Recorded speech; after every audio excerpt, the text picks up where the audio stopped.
Hey, what's going on, guys? So a quick video today.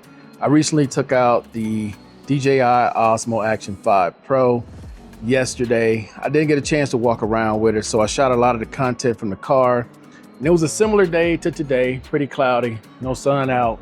So everything is straight out of camera, no color correcting. The only thing I did was change the EV to -0.5, and everything else is just natural color. So I'm gonna share a little bit of that with you guys, but my overall thoughts of this camera, bro, this is a really good camera. It's a solid camera with great battery life. HDR, yeah, I wish you could turn that off. I wish they do a software update to turn it off, but it doesn't look like they're going to. But my thoughts overall, this is a great camera. I put it in second place to the camera I'm using right now, which is the Ace Pro from Insta360. You know, everybody has their opinion, their own choice. And my GoPro is last. Daytime, GoPro is solid. At night, in auto mode, it sucks. So other than that though, enjoy this little compilation I put together for you guys, and I'm out of here. Peace.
it.